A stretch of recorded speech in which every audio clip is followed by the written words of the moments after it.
Welcome back to my channel. It's Brandy, and we are delving into another episode of Horror Media Monthly. I have been truly enjoying making these. I know they're, not necessarily my normal content, and I'm going a little bit out, but I love horror. And it is finally spooky season. We can say that, okay? I know we're in September. This is the episode for August, but August, summerween, anybody? Come on, okay? Horror is always on the menu. It doesn't matter what time of year it is. Before we get into it, fellow reminder, I do put up new videos here every single day at 4 p.m. Eastern, so hit that subscribe button if you want more content. And I stream over on Twitch Monday through Thursday at 9 p.m. Eastern. And all of the horror games that I played this month were streamed over there originally. I do put them up on my VOD channel. Some of them make it to this channel, so check out all of my links below so you never miss any of my content. But without further ado, we're going to get into the horror from August. And starting off strong, we're going to get into the movies that I watched this month. So the first movie that I watched this month, we're throwing it back to 2020, and it is a movie called Alone. I had watched this movie on Netflix. It had been piquing my interest for a while because it had the one actor from Ozark that was in it. And I wanted to check it out, so I'm glad that I finally did. For those unfamiliar, Alone is a 2020 American psychological thriller film, and the film stars Jules Wilcox as a young woman who desperately tries to escape a deranged and bloodthirsty psychopath in the wilderness. This movie, it has a lot of twists and turns. You kind of expect what's going to happen in the beginning of it because it is a woman who's driving alone through the woods. She's like clearly escaping something from her past. You don't necessarily know what. And this guy is immediately giving weird vibes in the first like couple of minutes of the movie. So you already know that it's going to escalate from there. It's a little bit of a slow burn at first, but it starts to amp up and things start to kind of interweave a bit more. And all around, I thought it was a pretty good movie. It was pretty, cut and paste, like what you thought was going to happen pretty much happens. There wasn't anything too crazy amidst it. And I think the scariest part of it all is that nothing about it was that far-fetched. Like, this could really happen.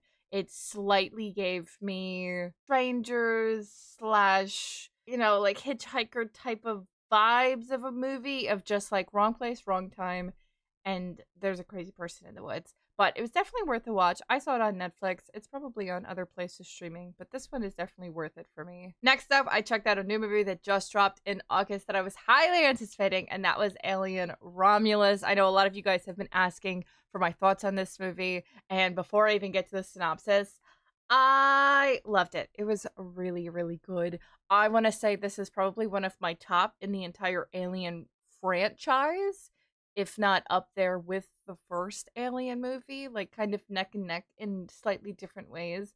I really liked what they did with this movie, and we're going to get all into it. Alien Romulus is a movie about space colonizers that come face to face with the most terrifying life form in the universe while scavenging the deep ends of a derelict space station.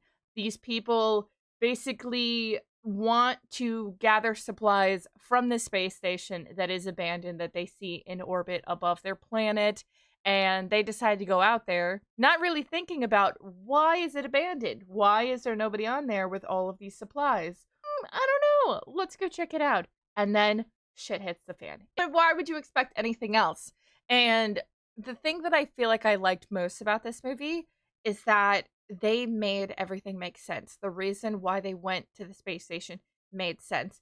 All of the people in the movie, none of them are professionals. Like, they are not a trained crew of people that are meant to be flying a ship and commandeering a ship and then going on these missions. Like, they're a bunch of teenagers or like even early 20s maybe that are just like kids. They're just kids trying to scavenge supplies and escape the fates of what they're already dealing with on their planet.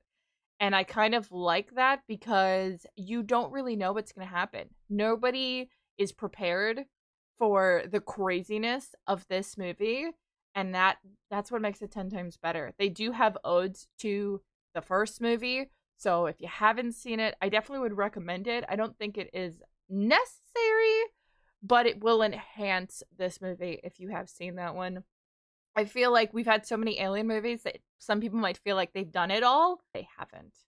This movie, it combined a lot of concepts in a couple of different alien movies, and I feel like they just like turned it up a notch. So, ugh, it was really good. If you have a chance to go see this in theaters, definitely go see it. This is for sure a theater watch. Next up, I was actually able to get around to checking out a movie that was in theaters a couple months back, but I missed it because I feel like it came and gone so quickly, and that was The Watchers. This movie came out earlier this year, and I was looking forward to seeing it. It's an M. Night Shyamalan movie with Dakota Fanning, and I was going into it hesitant because if you know anything about M. Night Shyamalan movies, a lot of times there is so much buildup for nothing. Sometimes there's not even a monster in the movie.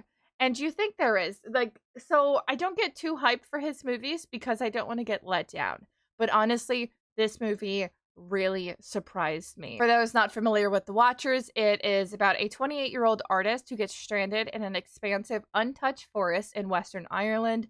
Finding shelter, she unknowingly becomes trapped alongside three strangers who are stalked by mysterious creatures every night. The trailer gave you the gist of them being in this like box that these creatures are looking in on every night, and I pretty much got the concept of it, but the story really went so much further than I was anticipating, and honestly so much further than I expected from an M. Night Shyamalan movie. We got a lot of questions answered. We saw a lot. Okay, slight spoiler.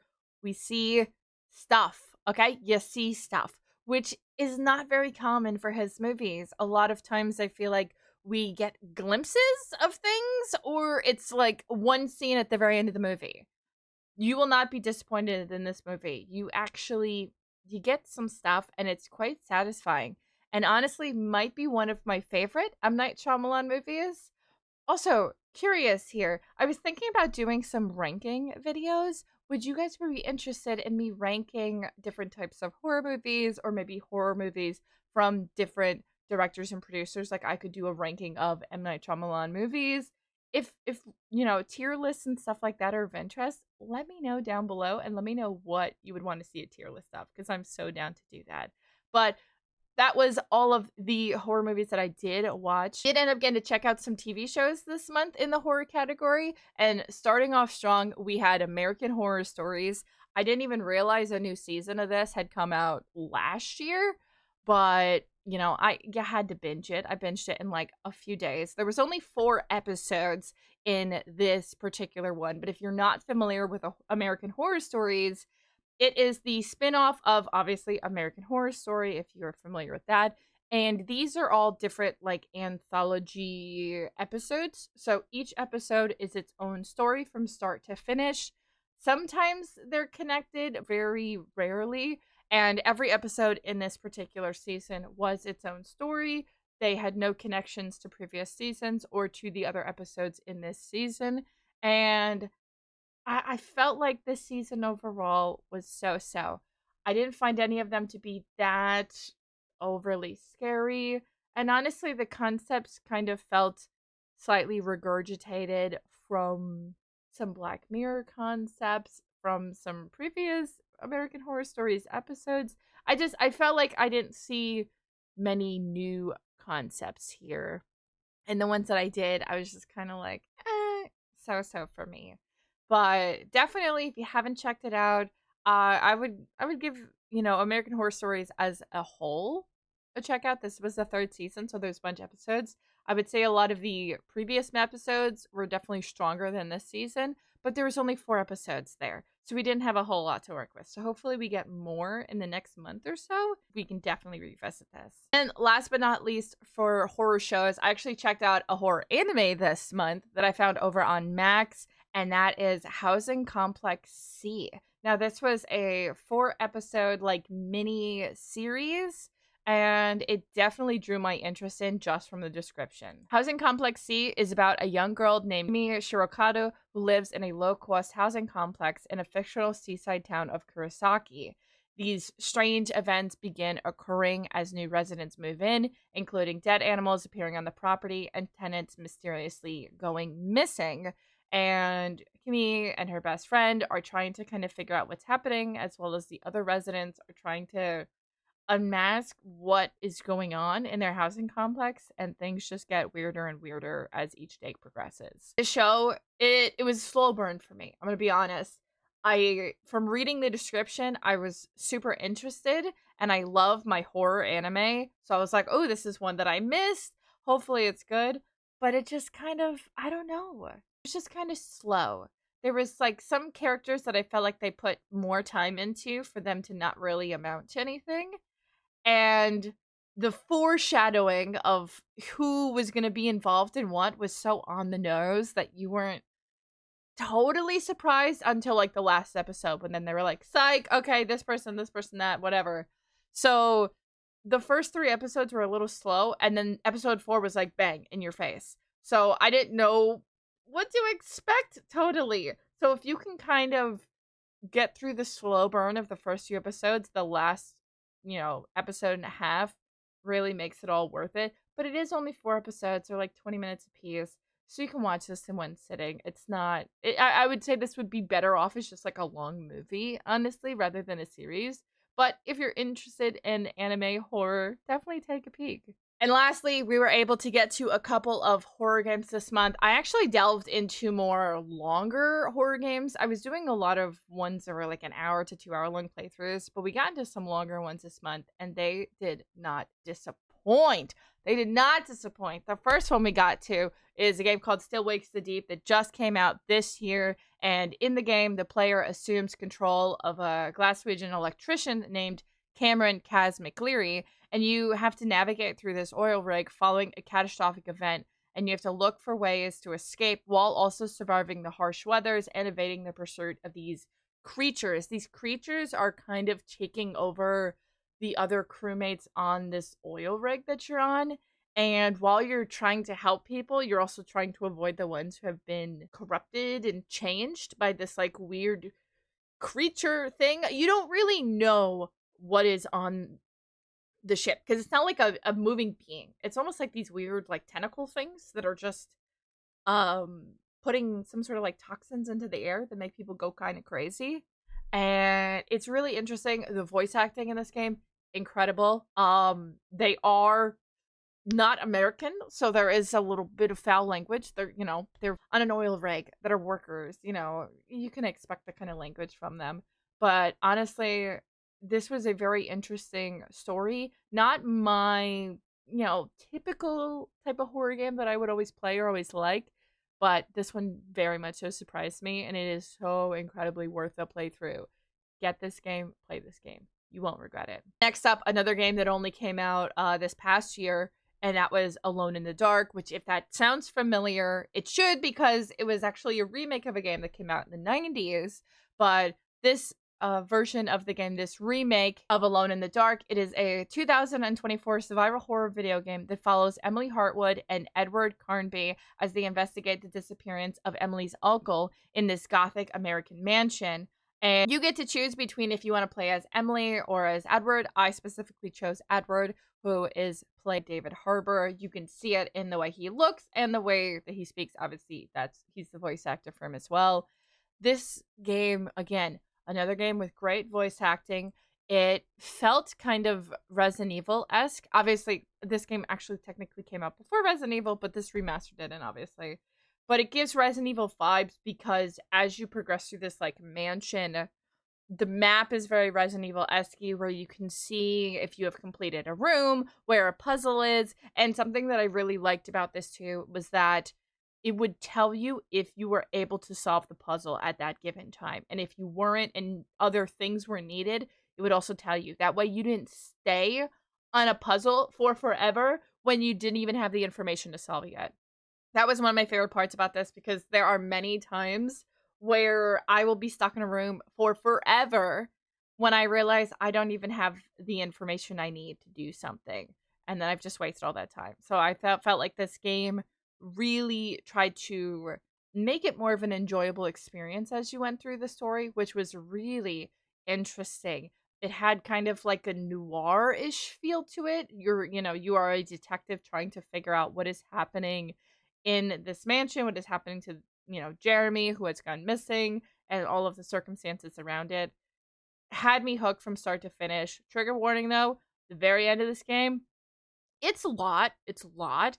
I something very funny happened during stream. I got a huge raid right in like the last cutscene, which you can't pause the cutscenes, and I unfortunately scarred like 100 people for life with the final cutscene because they came in on a raid from like a cozy stream to see my stream, and it was something, let me tell you. But if you haven't played this game, I definitely recommend it. It was seriously so good. It was right up there with Still Wakes the Deep. This was coming off of that game to this. Oh, so good. And then last but not least, not that we played a full game, but we did get to play the demo for the casting of Frank Stone, which I'm not going to give you guys much because I am going to be covering that in my September video because the game did just release. As of me filming this, we already played a little bit of it, and oh, it is so good so far. If you're not familiar with it, it is in the depths of an Oregon steel mill, the gruesome crimes of a sadistic killer spawn horrors beyond comprehension. You get to delve into the mystery of Cedar Hills alongside an original cast of characters that are bound together on a twisted journey where nothing is quite as it seems. This game has been in the workings for a while. It is the love child of Behavioral Interactive and Supermassive Games, which are two game companies I absolutely love. And I was very blessed to be reached out to play this demo and to play the game as well when it dropped. So that's all I'm going to talk about for this month because I'm going to give more of a detailed response when I finish the game for next month. But oof, if you haven't grabbed this game, just grab it. Just do it. Do it. You're not going to regret it. And last but not least, we have the physical media portion of the video. Now, I'll be honest. I didn't get any DVDs this month. I was looking. We went thrifting quite a bit. And there was just like a lack of horror movies. I don't know if I missed them and other people were grabbing them up too quick. But there wasn't really any. And I instead ended up getting a lot more horror books this month. Which, I'm getting so many books, I'm never going to have time to read all of them. But listen, I'm trying to be optimistic here. So we're going to go through each of them. The first one I got is 5 Total Strangers. This one looked super, super interesting. It is about a woman who needs to get home from the holidays, but an incoming blizzard cancels her connecting flight. So she's stranded in the airport. And then she ends up renting a car with her friends so that they can, get dropped off on the way home. And things just start getting weird. The people that she thought were her friends end up being almost like total strangers. And something starts happening with the car, and Mira begins to suspect that one of them is sabotaging their trip. So they don't know if they're going to even make it home alive. Definitely sounds up my alley. So I was like, yeah, I'm going to try that out.